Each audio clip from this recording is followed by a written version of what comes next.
আমি ৰেজিষ্টাৰ কৰিব নোৱাৰে বুলি আমি ইয়াত বিলখন আনিছো আৰু এই বিলত যেটো ৰেজিষ্টাৰিং অথৰিটি instead of কাজি it will be the sub register যে কাজিয়ে বিয়া ৰেজিষ্টাৰ নকৰে it will be registered by the sub register আমাৰ যেটো সৰকাৰি বিষয়াই এই বিয়াখন ৰেজিষ্টাৰ কৰিব কিন্তু বিয়া সম্পন্ন কৰাৰ যেটো অধিকাৰ সকলো ধৰ্মৰে আছে বিয়া যেনেকৈ হিন্দু বামুণে বিয়া পাতে শংকৰ সংঘত তেওঁলোকৰ নিয়মত বিয়া হয় ইছলামৰো বিয়া পতাৰ যেটো বিধিটোত এই আইনখনত কোনো নতুন ব্যৱস্থা নাই যেটো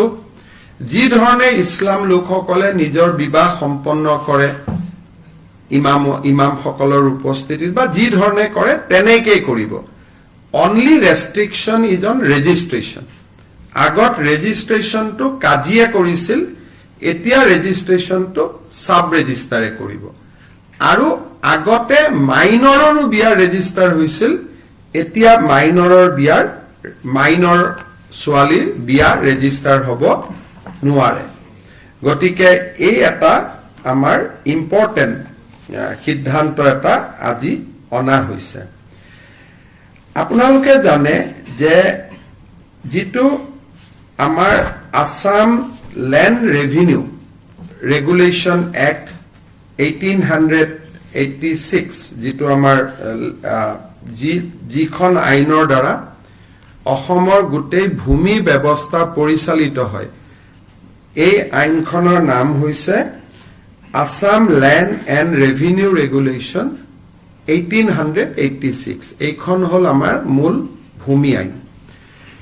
এই আইনখনত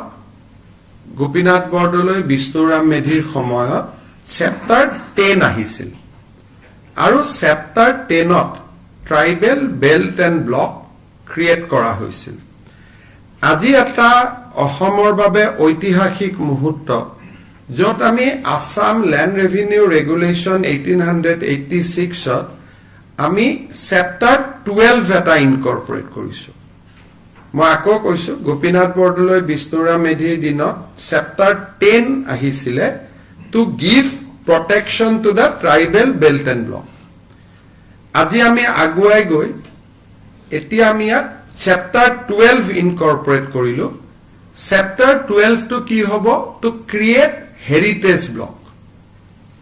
সাৰাউণ্ডিং এ আইকনিক ষ্ট্ৰাকচাৰ এটা আইকনিক ষ্ট্ৰাকচাৰক আমাৰ অসমৰ সংস্কৃতি অসমৰ ইতিহাসৰ লগত জড়িত যি আমাৰ সাংস্কৃতিক ঐতিহ্য আছে সেই ঐতিহ্য খামৰি আমি চেপ্টাৰ 12 আনিলো আৰু we created a heritage block today heritage ব্লকত কি হ'ব যে ইট উইল বি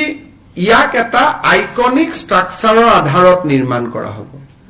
যে বৰদুৱা এটা আইকনিক ষ্ট্ৰাকচাৰ বৰপেটা এটা আইকনিক ষ্ট্ৰাকচাৰ মাজুলীৰ সত্ৰসমূহ এটা আইকনিক ষ্ট্ৰাকচাৰ যদি আৰু কোনোবা আইকনিক ষ্ট্ৰাকচাৰৰ পৰামৰ্শ আহে তাকো আমি ল'ব পাৰিম ই 250 বছৰৰ পুৰণা হ'ব লাগিব চৰাইদেউ মৈদাম আইকনিক ষ্ট্ৰাকচাৰ গতিকে ইট ক্যান বি ৰিলিজিয়াছ ই ধৰ্মীয় হ'ব পাৰে ই সাংস্কৃতিকো হ'ব পাৰে বা ঐতিহাসিকো হ'ব পাৰে ইয়াক আমি এটা আইকনিক ষ্ট্ৰাকচাৰ বুলি ধৰিলাম আৰু এই আইকনিক ষ্ট্ৰাকচাৰটোৰ 5 কিলোমিটাৰ এৰিয়া আমি প্ৰটেক্ট কৰিম বৰদুৱা সত্ৰৰ 5 কিলোমিটাৰ বৰপেটাৰ 5 কিলোমিটাৰ আজিৰ আইনখনত আমি সত্ৰ বা কাৰো নাম দিয়া নাই আমি কৈছো সৰকাৰে সেইটো ডিক্লেয়াৰ কৰি থাকিব পাৰিব লিষ্টখন বঢ়াই থাকিব পাৰিব খালি কন্ডিশন এটা ই 250 বছৰৰ পুৰণা হ'ব লাগিব এতিয়া 250 বছৰৰ পুৰণা অসমত যিমান মন্দিৰ মঠ ঐতিহাসিক স্থান আছে সকলো বিলাকক আমি এই প্ৰটেক্টেড এৰিয়াৰ মাজত আনিব পাৰিম প্ৰটেক্টেড এৰিয়াত কি হ'ব ইয়াত অকল সেই মানুহে মাটি কিনা বেচা কৰিব পাৰিব যি তিনিটা প্ৰজন্ম সেই এৰিয়াটোত বাস কৰিছে বিধানসভা আইন পাছ হোৱাৰ আগত তাত 3টা প্ৰজন্ম সেই মাটিত ভোগ দখল কৰি থাকিব লাগিব আৰু তেওঁলোকেহে সেই অঞ্চলত মাটি কিনা বেচা কৰিব পাৰিব অৰ্থাৎ বটদ্ৰৱা সত্ৰৰ 5 কিলোমিটাৰৰ ভিতৰত বটদ্ৰৱা সত্ৰত 3টা প্ৰজন্ম যি নিৰন্তৰ বাস কৰি আছে সেই 3টা প্ৰজন্মৰ মানুহে মাটি কিনা বেচা কৰিব পাৰিব বৰপেটা সত্ৰখনক যদি আমি চেণ্টাৰত লৈ লওঁ বৰপেটা সত্ৰৰ 5 কিলোমিটাৰ যি এৰিয়া হ'ব সেই এৰিয়াৰ মাটি অকল সেই অঞ্চলত 3টা প্ৰজন্ম বাস কৰি থকা মানুহে সেই মাটি কিনা বেচা কৰিব পাৰিব মোৰ অসমত 3টা প্ৰজন্ম হলে নহব সেই নিৰ্দিষ্ট হেৰিটেজ ষ্ট্ৰাকচাৰটোৰ 5 কিলোমিটাৰৰ আশে পাশে মোৰ 3টা প্ৰজন্ম হ'ব লাগিব অৱশ্যে যোনে ইতিমধ্যে মাটি কিনি লৈছে তেওঁলোকক উচ্ছেদ কৰাৰ কথা নুঠে কিন্তু কাবাৰ যদি মাটি ৰেজিষ্ট্ৰেচন হোৱা নাই একচনীয়া পট্টা হৈ আছে বা কিবা হৈ আছে আইনৰ গণ্ডিৰ ভিতৰত আহি যাব যদি অলৰেডি ৰেজিষ্ট্ৰেচন হৈ গ'ল ক্লিয়াৰ পজিশন হৈ গ'ল তেতিয়া বেলেগ কথা এই আইনখনত বৰ্তমান আমি কিন্তু মাজুলীৰ ক্ষেত্ৰত এটা এক্সেপশন আছে বৰপেটা সত্ৰৰ 5 কিলোমিটাৰ কিন্তু মাজুলী গোটেই জিলাখনকে আমি এইটো এৰিয়াত আনিছো কাৰণ আমি ভাবো যে দলং দুখন নিৰ্মাণ হোৱাৰ পিছত মাজুলীত বহুত ব্যৱসায়িক উদ্যোগিক প্ৰতিষ্ঠান আদি গৈ মাজুলীৰ আধ্যাত্মিক ঐতিহ্যটো বিনষ্ট কৰি দিব পাৰে সেইকাৰণে মাজুলীৰ মাটি এতিয়াৰ পৰা মাজুলীৰ 3টা প্ৰজন্মই যি বাস কৰিছিল তেওঁলোকেহে কিনা বেচা কৰিব পাৰিব মাজুলীৰ ক্ষেত্ৰত সেই এক্সেপশনটো অনা হৈছে বাকিৰ ক্ষেত্ৰত 5 কিলোমিটাৰ কিন্তু মাজুলীৰ ক্ষেত্ৰত পুৰা জিলাখন ইয়াত যদি কোনোবাই এতিয়া আমি কামাখ্যাৰ কথাটো আনা নাই কিন্তু কালি যদি কোনোবাই কৈ দিয়ে কামাখ্যাকো ডিক্লেয়াৰ কৰক কৰিব পাৰে কিন্তু প্ৰথম পৰ্যায়ত আমি বৰপেটা বটদ্ৰৱা আৰু মাজুলীক লৈ আমি আগবাঢ়িব খুজিছো আৰু মই ভাবো যে এই আইনখন যদি বহুত দিন আগতে পাছ হলহেঁতেন আজি বটদ্ৰৱা বা বৰপেটাৰ পৰিৱেশটো সম্পূৰ্ণ এটা বেলেগ হৈ থাকিলহেঁতেন আৰু এটা অসমৰ জাতীয় জীৱনৰ এটা ঐতিহাসিক মুহূৰ্ত আৰু আমি এনে এখন আইন বিধানসভাত আনিম আপোনালোকক জনাবলৈ পাই মই নিজেও গৌৰৱ অনুভৱ কৰিছো আজিৰ কেবিনেটে আৰু এটা মানুহৰ জীৱনৰ লগত জড়িত খুব ইম্পৰ্টেন্ট সিদ্ধান্ত লৈছে যে আমাৰ ট্ৰাইবেল বেল্ট এণ্ড ব্লকৰ বাহিৰতো শিডিউল ট্ৰাইব আৰু শিডিউল কাষ্ট মানুহ গাঁও পাতি বাস কৰে আৰু য'ত 80% and above শিডিউল কাষ্ট বা শিডিউল ট্ৰাইব মানুহ আছে সেই গাঁওবিলাককো আমি micro tribal belt and block কৰিব খুজিছো যাতে শিডিউল কাষ্ট আৰু শিডিউল ট্ৰাইব মানুহৰ মাটিৰ অধিকাৰ ইনটেক্ট হৈ থাকে তাত প্ৰটেক্টেড ক্লাছে সুবিধা পাব মাটি কিনা বেচা কৰাৰ কাৰণে that is a different thing কিন্তু শিডিউল ট্ৰাইব আৰু শিডিউল কাষ্ট গাঁওবিলাকক আমি tribal belt and block declare কৰিব খুজিছো আৰু এই গাঁওখিনি কোনখিনি গাঁও মাইক্ৰ ট্ৰাইবেল বেল্ট ব্লকত আহিব বিচাৰিব আমি ৰাইজৰ পৰা আবেদন খুজিম আমি জোৰ কৰি নকৰো এই গাঁওখিনি আইডেন্টিফাই কৰাৰ কাৰণে আমি এখন কেবিনেট কমিটি কৰি দিছো য'ত ৰনোজ পেগু উৰ্খা গৌৰা ব্ৰহ্ম আৰু পীযুষ হাজৰিকা কমিটিখনত থাকিব আৰু 15 ছেপ্টেম্বৰৰ ভিতৰত এই কমিটিখনে গাঁওখিনিৰ নাম আমাক দিব আমি যাতে নটিফাই কৰিব পাৰো থাৰ্ড মাটিৰ লগতে জড়িত মিছন বসুন্ধৰা 2ৰ সময়ত গুৱাহাটীত আমি আবলটন কৰা মাটি বা নগৰ অঞ্চলত আমি আবলটন কৰা মাটি প্ৰিমিয়াম হাই হোৱা কাৰণে মানুহে ল'ব পৰা নাছিলে যাতে দুখীয়া দৰিদ্ৰ মানুহেও মাটিখিনি ল'ব পাৰে মিছন বসুন্ধৰা ৩-২ অক্টোবৰত আৰম্ভ হ'ব তাৰ আগতে যোগেন মহান আৰু অশোক সিংঘালৰ নেতৃত্বত আমি এখন কমিটি কৰি দিছো তেওঁলোকে যাতে দৰিদ্ৰ আৰু মধ্যবিত্ত মানুহে প্ৰিমিয়াম দিব পৰাকৈ গুৱাহাটীৰ মাটিৰ দামখিনি ধাৰ্য কৰে গুৱাহাটীত চৰকাৰী মাটিত বাস কৰি থকা মানুহ ডিব্ৰুগড় তিনচুকীয়া তেজপুৰ গাঁৱত আমাৰ 1000 টকা ফিক্স আছিল কিন্তু টাউনত প্ৰিমিয়ামটো মাৰ্কেট ভ্যালুত আমি ল'ব খোজা কাৰণে বহুত মানুহে মাটিটো ল'ব পৰা নাই সেইকাৰণে দৰিদ্ৰ আৰু মধ্যবিত্ত মানুহে ল'ব পৰাকৈ আমি মাটিৰ প্ৰিমিয়াম ৰেটটো আমি ধাৰ্য কৰিব খুজিছো আৰু তাৰ কাৰণে মন্ত্ৰী অশোক সিংঘাল আৰু আমাৰ মন্ত্ৰী যোগেন মহানক দায়িত্ব দিয়া হৈছে আজিৰ কেবিনেটত আমাৰ জীৱিকা সখী বাইদেউসকল আছে কিছু জীৱিকা সখী 5242 গৰাকী বাইদেৱে স্কুটি পোৱা নাছিল তেওঁলোকক আমি একোখনকৈ স্কুটি দিবৰ বাবে সিদ্ধান্ত গ্ৰহণ কৰিছো কিছু ট্ৰান্সপোৰ্ট টেক্সত আমাৰ হাল খলনি আছে বিশেষকৈ ই-ৰিক্সা আদি সহায় কৰাৰ কাৰণে এই সম্পৰ্কৰো বিল এখন কেবিনেটত আহিব আজি কেবিনেটত লোৱা এটা ডাঙৰ সিদ্ধান্ত হ'ল অৰুণোদয় আঁচনিৰ সম্প্ৰসাৰণ আজিৰ ডেটত 27 লাখ ব্যক্তিয়ে অৰুণোদয় আঁচনিৰ সুবিধা লাভ কৰি আহিছে এতিয়া আমি প্ৰতি সমষ্টিতে আৰু 10,000 কৈ অৰুণোদয় আঁচনিৰ আমি হিতাধিকাৰী দিব খুজিছো যি ধৰণে আমি লোকসভা নিৰ্বাচনত আপোনালোকে জানে যে আমি সমীক্ষা পত্ৰ বিতৰণ কৰিছিলো সমীক্ষা পত্ৰবিলাক উভতি আহিলে তাতে আমি দেখা পালো যে 10-12 লাখ মানুহৰ হাতত অৰুণোদয় নাই সেইকাৰণে আমি অৰুণোদয় আঁচনিখনত নতুনকৈ 12,60,000 নতুন হিতাধিকাৰীক আমি অন্তৰ্ভুক্ত কৰিবলৈ সিদ্ধান্ত লৈছো ই অৰুণোদয় 3 নামেৰে জনাজাত হ'ব অৰুণোদয় 2ৰ বেনিফিচিয়াৰী সকলেও 3ৰ বাবে নতুনকৈ আবেদন কৰিব লাগিব আৰু 3ত নতুনকৈ আবেদনকাৰী অন্তৰ্ভুক্ত হ'ব এই অৰুণোদয় 3ৰ প্ৰক্ৰিয়াটো 15 ছেপ্টেম্বৰৰ পৰা আৰম্ভ হ'ব আৰু আমি 1 ফেব্ৰুৱাৰী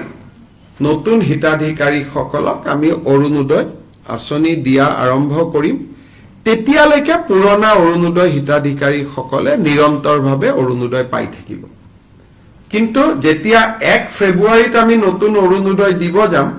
পুৰণা বেনিফিচিয়াৰী দুই এজন হয়তো তেওঁলোকৰ কোনোবা ঘৰত চাকৰি পালে কোনোবা ঘৰত গাড়ী কিনিলে বিভিন্ন কাৰণত তেওঁলোকে নাপাব কিন্তু এইবাৰ অৰুণোদয় এটা আমাৰ কন্ডিশন হল যে ৰেশন কাৰ্ড থাকা মানুহে অৰুণোদয় পাব ৰেশন কাৰ্ড নাথাকিলে অৰুণোদয় নাপায় ৰেশন কাৰ্ড থাকিলে অৰুণোদয়টো কিয় পাব ৰেশন কাৰ্ডবোৰ আধাৰ লিংক গতিকে অটোমেটিক অৰুণোদয়টো তেতিয়া আধাৰ লিংক হৈ যাব নহলে মই যোৱাবাৰ আপোনালোকক কৈছো যে বহুত সময়ত কিছু অৰুণোদয় বেনিফিচিয়াৰী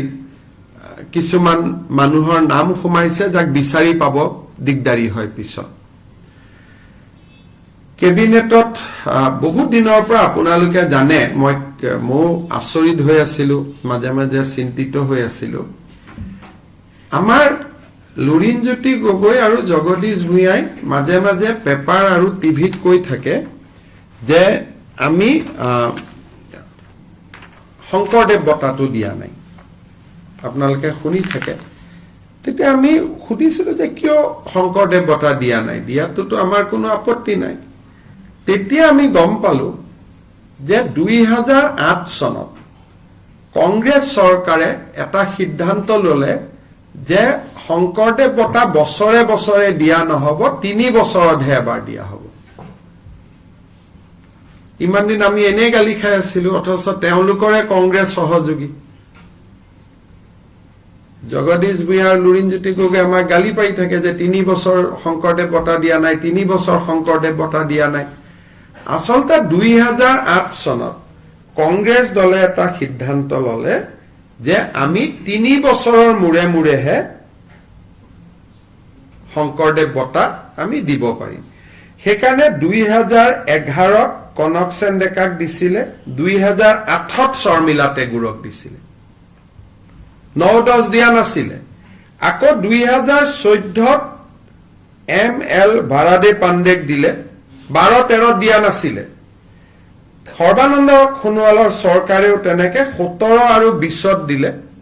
বশিষ্ঠদেৱ শৰ্মা আৰু ভৱপ্ৰসাদ চলিহা। এতিয়া 3 বছৰ হৈ গ'ল, 2023। গতিকে 2023 চনৰ শংকৰদেৱ বঁটাৰ বাবে আমি বিশিষ্ট নৃত্যবিদ সোণাল মানসিঙক আজি এক্সপাৰ্ট কমিটিৰ অপিনিয়ন মতে আমি নিৰ্বাচিত কৰিছো। গতিকে ইমান দিন আমি এনে গালি খাই আছিলো, আজিহে এইটো 86ত আৰম্ভ কৰোতে এজিপিৰ দিনত এইটো বছৰে বছৰে আছিলে, বাৰ্ষিক বঁটা আছিলে। 1986ত আৰম্ভ কৰিছিলে, প্ৰথম বঁটা কীৰ্তিনাথ হাজৰিকাই পাইছিলে, 87ত ভূপেন হাজৰিকাই পাইছিলে, 88ত সত্যজিৎ ৰয়ে পাইছিলে, এনেকে 89ত মহেশ্বৰ নয়গে পাইছিলে। কিন্তু 2008ত কংগ্ৰেছ চৰকাৰে যি কাৰণে নহওক কিয় সোণাল মানসিং জানে, তেওঁ পদ্মশ্ৰী হয়, ৰাজ্যসভাৰ সোণাল মানসিং পদ্ম বিভূষণ হয় তেখেত সোণাল মানসিং। চ' 3 বছৰত দিয়াৰ চিষ্টেমটো 2008ত কংগ্ৰেছ চৰকাৰৰ দিনত আৰম্ভ হৈছিলে। গতিকে আমাক মিছামিছি ইমান দিন আমি গালি খাই থাকিলো, আজি কেবিনেটত কথাটো ওলালে। গতিকে একেবাৰে সময় আপোনালোকে ক'ব পাৰে যে 23ৰটো 4 মাহ দেৰি হৈছে বুলি, আৰু 24ত কিন্তু একজেক্টলি 3 বছৰৰ মূৰে মূৰে দিয়া হয়। গতিকে আমি সোণাল মানসিঙক দিবৰ কাৰণে আমি সিদ্ধান্ত লৈছো, আৰু তেখেতে যিটো দিনতে সন্মতি দিয়ে তেনেকে আমি নৱেম্বৰ মাহত আমি এটা অনুষ্ঠান কৰি তেখেতক আমি আমি শংকৰদেৱ বঁটা দিবৰ কাৰণে সিদ্ধান্ত লৈছো। আৰু মই যিসকলে শংকৰদেৱ বঁটাটো আমি দিয়া নাই বুলি আমাক সমালোচনা কৰি আছিলে, তেখেতসকলৰ ওচৰত মই কৈছো যে 3 বছৰে বঁটা দিয়াৰ সিদ্ধান্তটো 2008ত কংগ্ৰেছ চৰকাৰে কৰি থৈ গৈছিলে, আৰু তেনেকে এতিয়া প্ৰতি 3 বছৰৰ মূৰে মূৰে দিয়া হয়, আৰু কোনো 3 বছৰতে এতিয়ালৈকে এইটো মিছ হোৱা নাই। মই চেক কৰিলো ৰেকৰ্ড, 8তো দিছিলে, 11তো দিছিলে, 14তো দিছিলে, 17তো দিছিলে, 20তো দিছিলে। অৰ্থাৎ কোভিডৰ সময়তো এইটো বন্ধ হোৱা নাছিলে। শেষত এটা সৰু কথা যে আমাৰ মাধৱদেৱৰ তিথিৰ বন্ধটো 23 তাৰিখে আছিলে, কিন্তু আমাক সকলোৱে জনাইছে যে এবাৰ 23 তাৰিখে সন্ধিয়াৰ পৰাহে তিথি লাগিব, একচুৱেল সকলোৱে উদযাপন কৰিব 24 ছেপ্টেম্বৰত। সেইকাৰণে মাধৱদেৱৰ তিথিৰ চৰকাৰী বন্ধটো আমি 23 ছেপ্টেম্বৰৰ পৰিৱৰ্তে 24 ছেপ্টেম্বৰলৈকে আমি লৈ গৈছো। আৰু কিছু সৰু সৰু সিদ্ধান্ত কেবিনেটত আছে, এইটো টুইট বা ছচিয়েল মিডিয়া যোগে আপোনালোকে জানিব পাৰিব। যদি কিবা আপোনালোকৰ 2-এটা প্ৰশ্ন আছে কৰিব পাৰে। আৰু ৰাতিপুৱা মই যথেষ্ট কৈছোৱে, গতিকে এইখিনি ৰিপিট নকৰি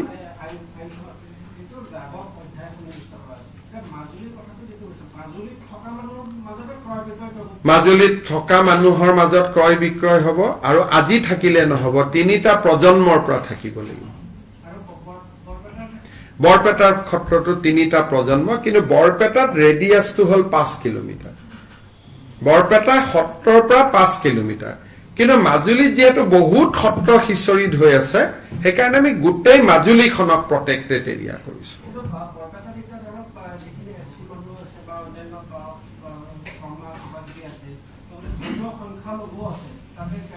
ধৰ্মীয় সংখ্যালঘুও কিনিব পাৰিব যদি 3টা প্ৰজন্মৰ আগৰ পৰা তেওঁলোক আছে।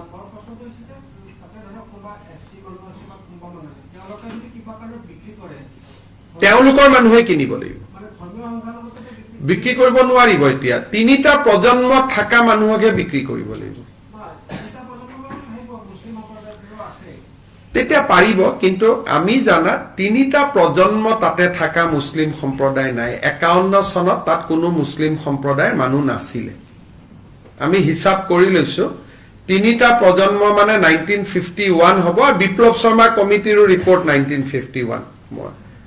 গতিকে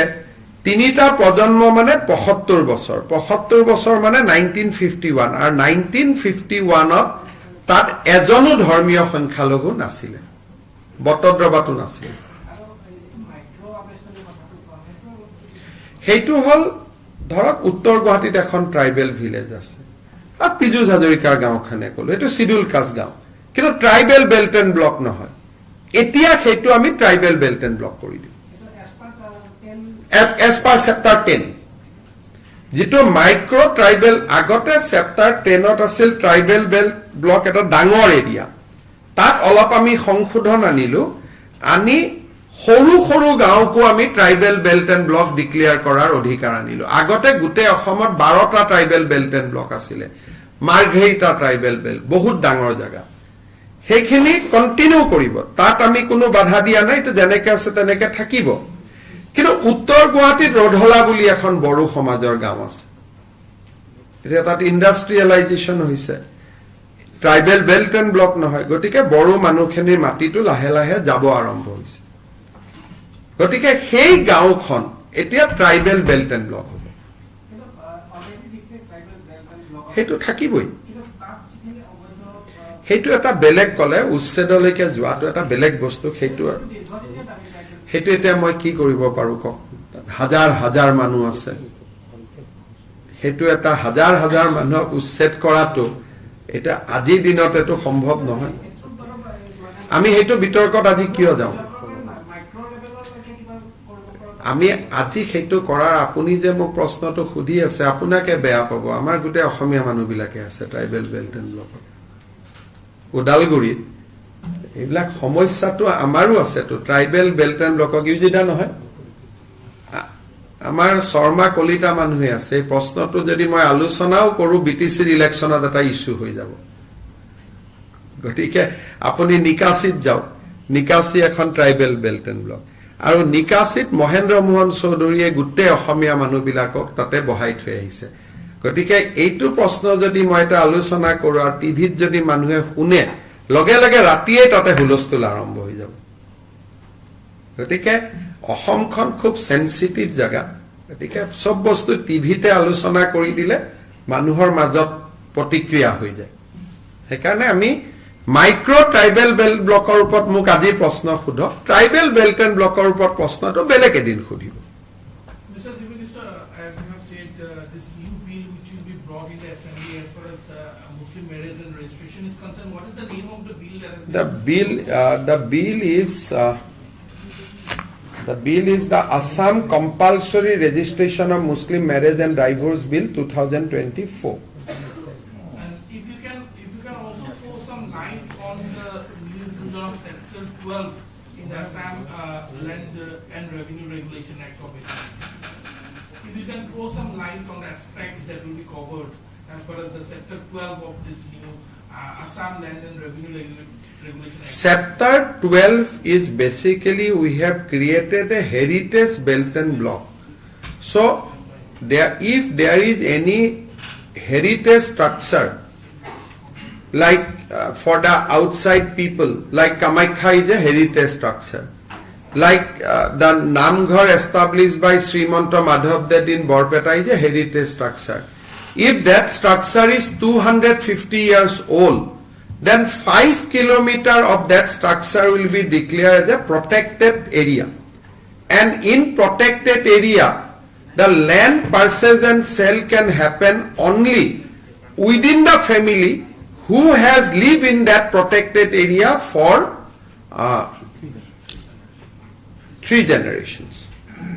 So it will go back to 1951 basically. Sir,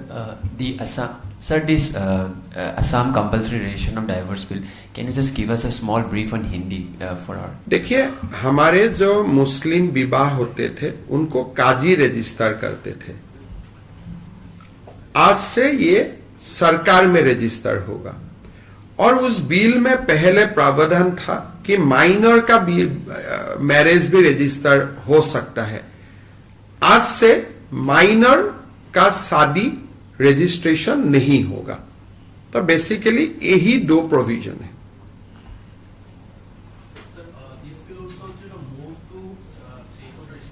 Basically child marriage. We want to attack on the child marriage. So